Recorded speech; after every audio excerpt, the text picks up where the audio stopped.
Every sign and every house, a journey starts and we allow the universe so vast and true. AstroViktor, it's here for you. Hi, my dear Astro family. Today we are going to be talking about a very rare event that is happening on the sky. Pluto is going out of bound on the 29th of August. We'll be out of bound up until about 22nd of November 2025. But basically each year until 2035, Pluto will be out of bound for about 3 to 5 months. So next year is going to be happening in August. The following year is going to be happening in July. Then in 2028, again in July. And the out of bound period will be lasting for about 3 to 5 months long each year. Now, how rare is it? It is super rare. The very last time when Pluto did this was between 1938 to 1953. So you can see that this doesn't happen that often. And basically, it won't be happening for a very long time after 2035. Basically, it won't be happening for at least 1,000 years. So this is a rare one, right? So we are going to be breaking this down for you. But I would like to actually mention that I have prepared a yearly forecast for every single rising sign. And, we have got 2026 coming up. It is right at the corner. So I prepared this personalized astrological roadmap for success for you. As we step into the new year, it's natural to wonder what the future holds. Like, will I find love, advance my career, improve my health? So the planetary movements of 2026 are super complex and powerful, and understanding them is the key to making the most of the opportunities and potentially preparing any type of challenges ahead of you. Most horoscopes you find online are all one size fits all. So based solely on your sun sign. They can offer a little insight, of course, but they miss some of the nuanced and personal details that truly matter. Our life is very unique, so is the way the cosmos influences our personal journey super unique as well. So 2026 isn't just another year or horoscope. There is a lot of stuff going on. We have got a mini grand trine between the outer planets. Jupiter is changing sign. The nodes are changing sign as well. We're gonna have a bunch of aspects happening between Jupiter and the outer planets. So to use them in the bestest possible way, I've decided to prepare a calendar as well as a 2.5 hour long video for each rising sign. Well, some of the videos are 3 hours. Taurus is actually 3 hours and 18 minutes on top of my head, but everyone will receive minimum of a 2.5 hour detailed description of the planetary energies. So therefore, don't let 2026 just happen to you. Take control of the year by understanding the cosmic energies at play, and go and then check out my yearly forecast. But now let's get started with Pluto being out of bound. So in astrology, when a planet is out of bound, it means its declination, its angular distance from the north and the south of the celestial equator exceeds the maximum declination of the sun, which is approximately 23 degrees 27 minutes. Now, do not mix this number up with planetary degrees. It has nothing to do with that. Imagine, let me kind of just try to demonstrate. Imagine that we have got the equator here, and then the sun is doing this curve. And then it reaches the equator and then goes down and then it goes back up. And then every single planet tends to be following that journey. But sometimes planets decide that they are going to be leaving the journey of the sun, and basically it's kind of like the cats leave the home and the mice play around as much as they would like to. So that would be the out of bound energy. So, the celestial equator is an imaginary line in the sky, a projection of Earth's equator, and the sun's path, known as the ecliptic, is tilted about 23.5 degrees to the celestial equator. And planets generally stay within this band, but sometimes their path take them further north or south. And when this happens, a planet is considered out of bound. So it's kind of like a rule break in energy. It can be described as like a planet has got a conjunction to Uranus. Because I disregard the rules, basically the sun is not watching me, so I can do whatever the hell I want. So the out of bound planet is seen as like operating outside the normal rules or the boundaries of the society or conventional thoughts. And this can manifest as an extraordinary creativity or a genius, or in some cases super erratic and unconventional behavior as well. But this energy, the energy of the planet, is essentially unleashed, making its influence more intense, a lot more like less predictable as well. And the further the planet is out of bounds, the more pronounced its effects are believed to be. So the moon can be up to like 30-degree out of bound as well. Pluto would not necessarily do that though. So Pluto won't be as extreme as, for example, the moon is able to do that. Now, some planets never go out of bound. Guess one. Saturn would never go out of bound because Saturn respects rules and boundaries, right? So he's always staying within the kingdom of the sun, basically. So that would be just a very brief description of a planet being out of bound. Of course, if you have got one in your natal chart, then that could be super important. And imagine that you have got Venus in Capricorn being out of bound. Venus in Capricorn is considered to be, traditional, or, when it comes to the style, it's going to be a little bit more conservative and so forth. But think of Björk, for example. Björk has got Venus in the sign of Capricorn being out of bound, and she is not conventional whatsoever. So that's exactly what the out of bounds do. So do let me know in the chat box below whether you have got an out of bound planet or not, because that's interesting to see how it plays out in your life. I have got Ceres out of bound in the sign of Capricorn. So, Ceres is, for example, our nurturing style, and I should be very serious about it, but I'm not the most serious when it comes to nurturing others. But what to expect from Pluto being out of bound? I mean, I think this is going to bring a profound and revolutionary change on both a global and a personal scale. It's a period that may force humanity to confront deep-seated power dynamics and transform societal structures. This is the transformation of society, basically. So, it can intensify the collective issues related to power, control, technology, the social systems. It might reveal hidden truth and force a reckoning with corruption or outdated structures. And on an individual level, of course, this could be a time for deep introspection and personal transformation as well. So you may be called to confront your own shadow self, examine power dynamics in your relationships, and release things that no longer serves you. So the energy encourages you to reclaim your power and undergo that powerful rebirth in certain areas of your life. So firstly, have a look at where it happens in your natal chart, what house it is in, because that's exactly where you might need to be experiencing this rebirth in the next 10 years. Yes, 10 years long, and potentially it will be gradual. And that's where you are going to be having very intense experiences. Because an out of bound energy is amplifying the transformative side of Pluto, making the changes it brings about like more dramatic or far reaching than usual.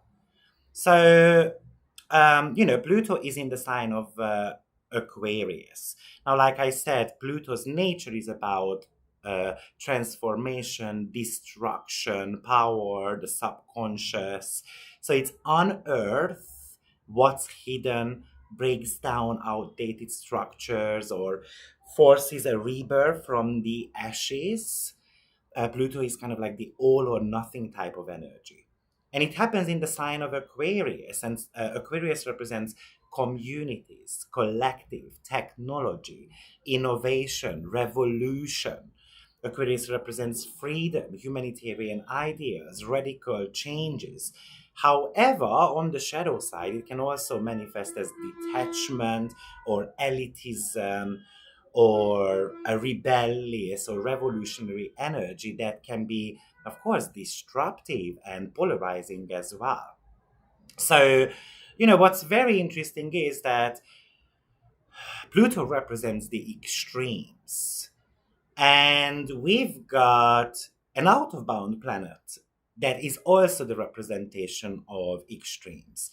So we've got this double dose of extremes. This is super unconventional. This is a revolutionary energy, basically. So, positively speaking, this is definitely technological breakthroughs. Like, expect the unexpected. This is a paradigm shifting, like advancements in technology, especially areas ruled by Aquarius, such as AI, robotics, space exploration, sustainable energy. But there is going to be a lot of social and political revolutions as well, like movement or forcing a restructuring on a global power dynamics. People may rise up to challenge oppressive system or demand radical like equality and seeking a complete overhaul of societal norms. Negatively speaking, this is also extreme volatility as well. So there is a lot of polarization happening with this. It's kind of like a little bit of a Terminator. Me versus the robots, for example. So therefore it could fuel like social unrest or conflict on a massive scale, or it could represent the abuse of technology as well. On one hand, technological advancements are super great, but there are a lot of talks about technology taking away our jobs and so forth. So there could be a lot of ethical talks about that as well, especially next summer when Pluto and Jupiter will be in opposition. And during that opposition, Pluto will be out of bound again. Pluto is also the representation of manipulation, but oppressive systems as well. It's kind of like in the sign of Aquarius, this is the mass surveillance. And who the heck wants to be watched all the time? This is kind of like the big brother type of stuff. So this can lead to a collective unrest altogether. And, like there's a cycle with Pluto. So what Pluto does that it destructs first. It does that destruction here. So that's the reason why Pluto's transits can be super challenging, because they often involve that painful loss of something that we have held onto, like be it a job, a relationship, a belief system, or even an aspect of our identity. So that's the death phase of Pluto, where we've got these old structures that are dismantled, like imagine an earthquake, and then, or it's kind of like an inclination towards resisting or clinging to something that is familiar. And Pluto says, no, we cannot do that anymore. And then the next phase is usually a void. So we've got this destruction, and maybe there is a period of nothingness, a void. And, this is kind of like metaphorically the underworld expression of Pluto, where we are forced to confront our deepest fears or our shadows or the parts of ourselves we have hidden. It's kind of like when we are living under the rock and then we have to climb out of it. So this is where we do a lot of internal work of letting go and integrating the lessons. And then the third phase of Pluto is the rebirth and the rebuilding. So Pluto destroys things in order for you to build something back up and making it 1,000 times stronger. So after, something that has gone out of your life and then you've done the internal work, then this start the stage of this rebirth process. And this is not just about recreating what was there before, it's about creating something entirely new, thousand times stronger, built on a foundation of like authenticity, personal power. So, this is exactly what we are going to be seeing in the next 10 years. And some of us will do it a lot faster, and some of us will be a tad slow. So, therefore, Pluto being out of bound in the sign of Aquarius, what it shows is that it's going to be a destruction of the old. So, Pluto in Aquarius is focused on dismantling the structures of the collective, political matters, for example. It is destroying the societal hierarchies, revolution against outdated systems and of control, or how we interact with technology, and then it will be rebuilding something new, something more equitable, or something technologically very advanced. We're going to have a lot different understanding of humanitarianism or a community or what freedom actually means. So the very last time, like I mentioned at the beginning of the video, when Pluto was out of bound, happened between 1938 to 1953, and that happened in the sign of Leo. 1938, we all remember World War II started. And that's the ultimate expression of Plutonian destructions and power struggles. Old empires were dismantled, political systems were shattered, human lives were reevaluated on a massive scale. And the out of bound nature of this transit was super evident in the extreme and unconventional tactics of warfare. A lot of death, a complete collapse of nations. But it was, that was the death phase for the world. And then we had the dawn of the atomic age as well in 1938. There was the discovery of nuclear um, weapons by Otto Hahn and Fritz Strassmann, setting the stage for this development of atomic bomb, basically. That's a quintessential Plutonian event again. That's exactly what Pluto represents, the atom bombs, the splitting of the atom, which represents, the ultimate power. Of course, the destruction as well. But there was the rise of superpowers and the Cold War as well. So the end of the World War II did not lead to a peaceful return to the old ways. Instead, it ushered a new era of a global power dynamics. The old colonial empires collapsed and two new superpowers, the United States and the Soviet Union, rose to prominence. And then we had the social and political rebuilding. So that happened after the war, of course.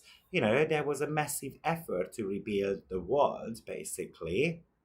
So therefore, we had the birth of the United Nations in 1945, the establishment of North Atlantic Treaty Organization, NATO, in 1949. So we might be seeing some, can we see similar themes? Unfortunately, yes, we can see.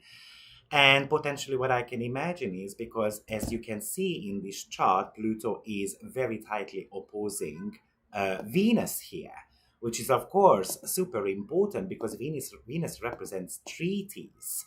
So this could really much indicate that there will be treaties that are completely going cold, basically, and then a new treaty is going to be born, which is going to be a lot more important. But anyway, going back to the Pluto in Leo connection, like back in 1938, Pluto was in the sign of Leo. And Leo rules the individual, the leadership, the ego. So the combination of this out of bound Pluto and the Leo energies helps explain the rise of the larger than life leaders. I mean, think of Hitler and Stalin. It's all about national identity and the ego. And of course, that was fueled by the war as well. But anyway, I don't want to say that there is going to be a war, but we are at the curb of a immense change in the world, you know, and that's all I want to say. And the very first time Pluto went into the sign of Aquarius, we got a kind of a first glimpse there, which was happening 2023 March. And it was a short period, it was a 3-month period. And then 2024, we had the second glimpse with Pluto in the sign of Aquarius between January and September. And then, of course, since November 19th, 2024, until March 8th, 2043, Pluto will be in the sign of Aquarius. So, Pluto in the sign of Aquarius, like I said, Aquarius governs technology. So, technology will be accelerated. Artificial intelligence, robotics, space exploration, digital currencies. And we will see a complete reevaluation of how technology is used. And like I said, it's all about the power back to people somehow. So existing power structures and the way societies are organized or function right now, well, those are going to collapse basically, and the power will be given back to people. So eventually, I can imagine that there won't be any more kingdoms or these one man power type of things. So, of course, Aquarius is very much about democracy. And the core of Aquarius is humanitarianism. So Pluto transit will force us to confront the shadow side of the collective ideas as well. So it will bring to light where we are falling as a society, revealing hypocrisies or forcing us to rebuild our contracts. And Pluto is opposing Venus, which is, of course, our contractual agreements. So, like as discussed, Pluto being out of bound in the sign of Aquarius, its declination is exceeding the sun's maximum. So therefore, it can feel like that something is out of control. It's a karmic event that is going down. It has to happen. Now, Pluto is bang on opposing an asteroid called Iris. And in mythology, Iris was the Greek goddess of rainbow and divine messenger. She served as a link between the gods and the humanity, carrying messages from Olympus to Earth. So she symbolizes communication, the transmission of information, the bridge between different worlds and dimensions. She represents the ability to convey a message with grace and clarity, and potentially to find harmony where there is conflict and to see the full spectrum of a situation. So Iris is in the sign of Leo, and Leo is the sign of the self, a creative expression, the pride, the ego. It's about shining brightly, being the center of attention, leading with the heart. But this is an opposition, right? And an opposition creates a push and pull tension between the two energies. So basically, there is a confrontation here. Uh, you know, this aspect kind of pits Pluto's transformative, often brutal, like like the energy of truth and power, against Iris's role as a messenger, the harmony, the communication. So what Pluto does that it dismantles like the false narratives and power structures within the collective.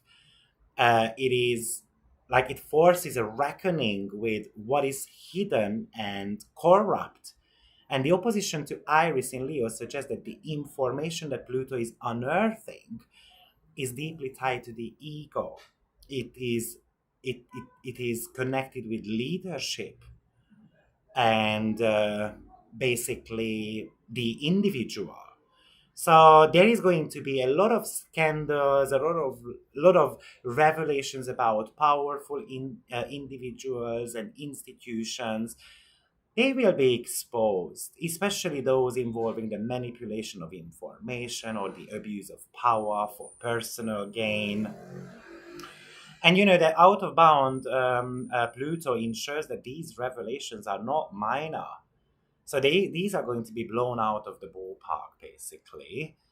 And also, it is rebuilding the way we communicate, though. So, and that's a positive one, I think. So, the way we communicate, the methods that we use for communication, it really feels like that this is going to be completely dismantled. So, the traditional media, for example, may die, but in favor of something new, something more transparent. And initially, most likely, this is going to feel super chaotic, and potentially people will not like it. Now, like I said, Pluto is also opposing Venus as well, and Venus is in the sign of Leo. You know, Venus often takes on a dramatic, passionate, or expressive quality here. It's about love.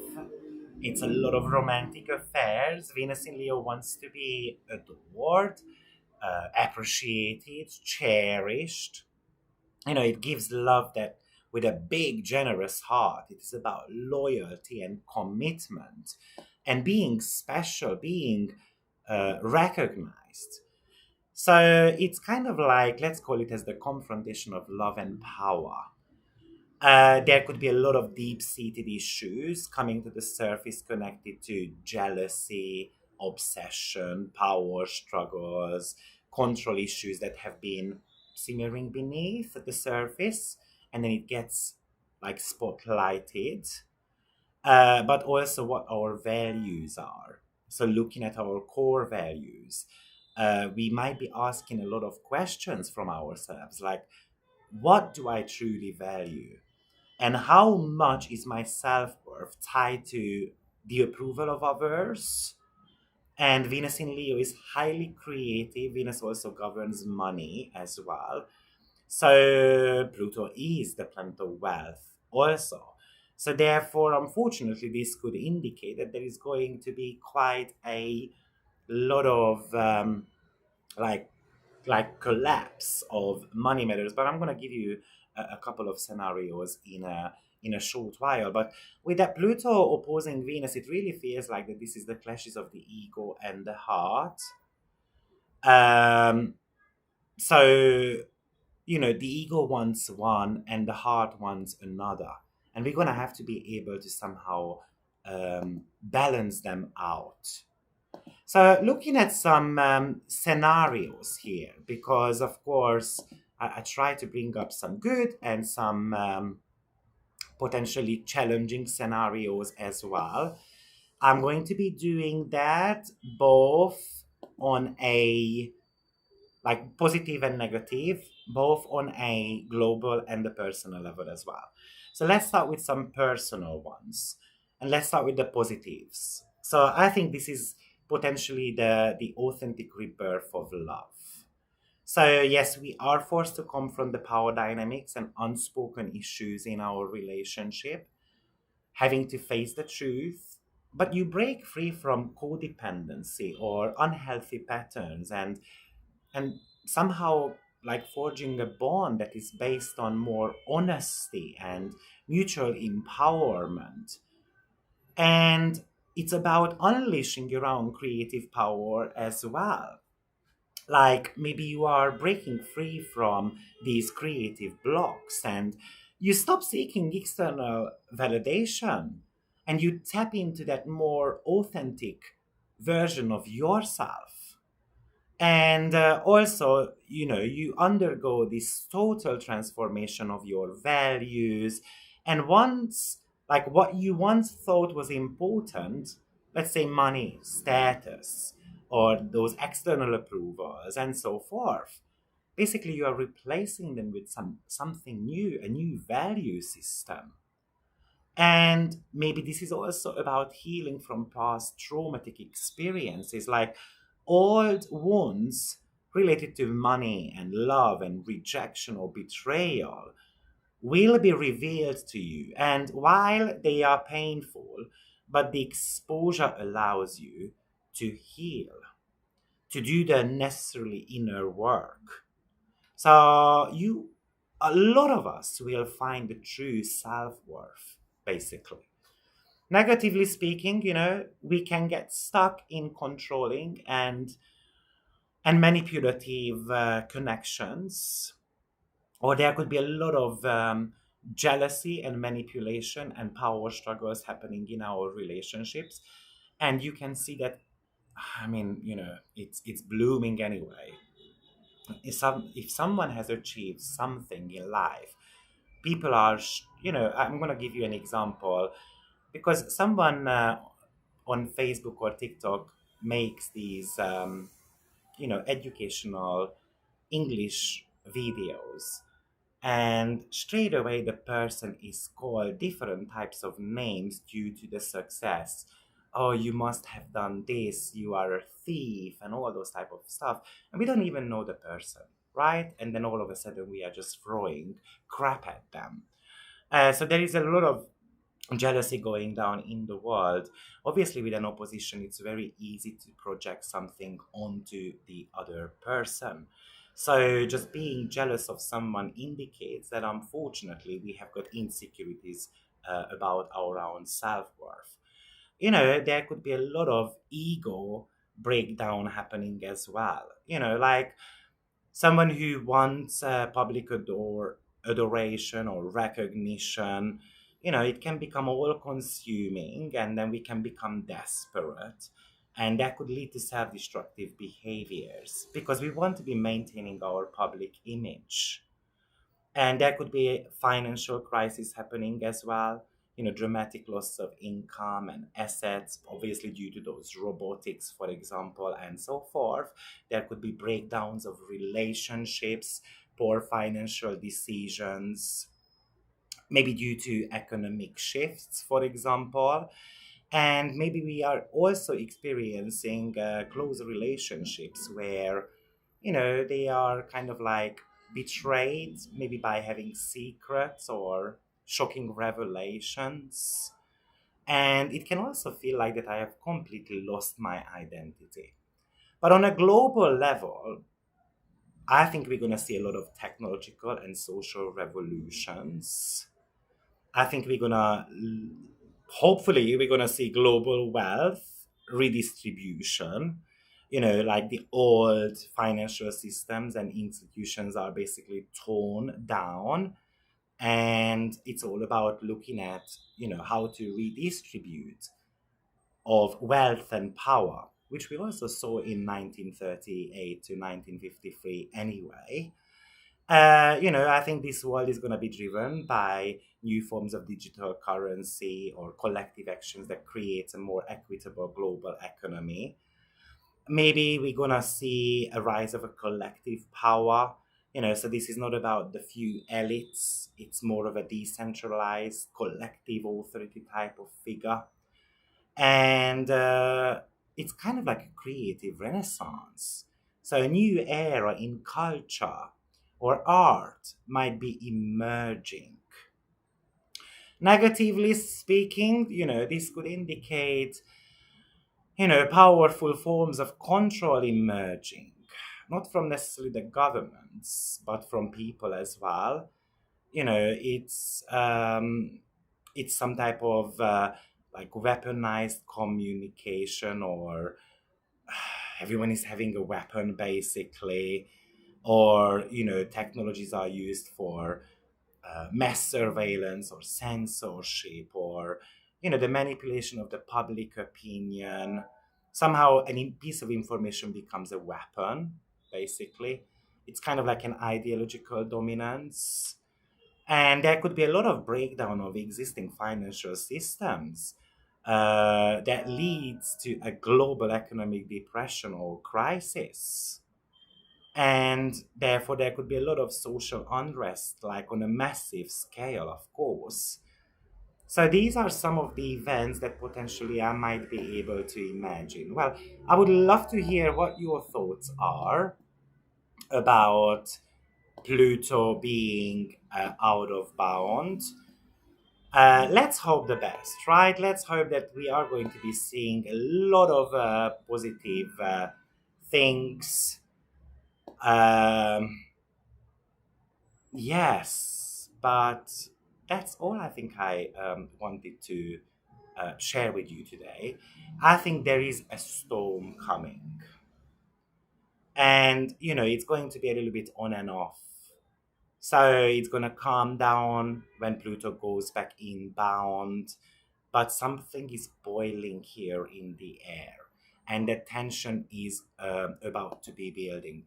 Now, what's also important to mention, though, that we do have got a mini grand trine, but I'm going to be making a separate video about that.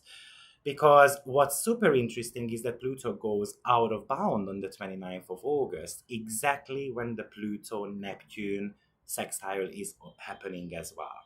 So that's super hopeful here. And also remember that Pluto is retrograde, Neptune is retrograde as well, but the shifts are in the air. So I'll see you in the next video. I will be back in a couple of days, just letting you know about what the Pluto Neptune might be about. Take care, everyone, and see you soon. Bye-bye. Through every sign and every house, a journey starts, and we allow the universe so vast and true. Astro Victor, it's here for you.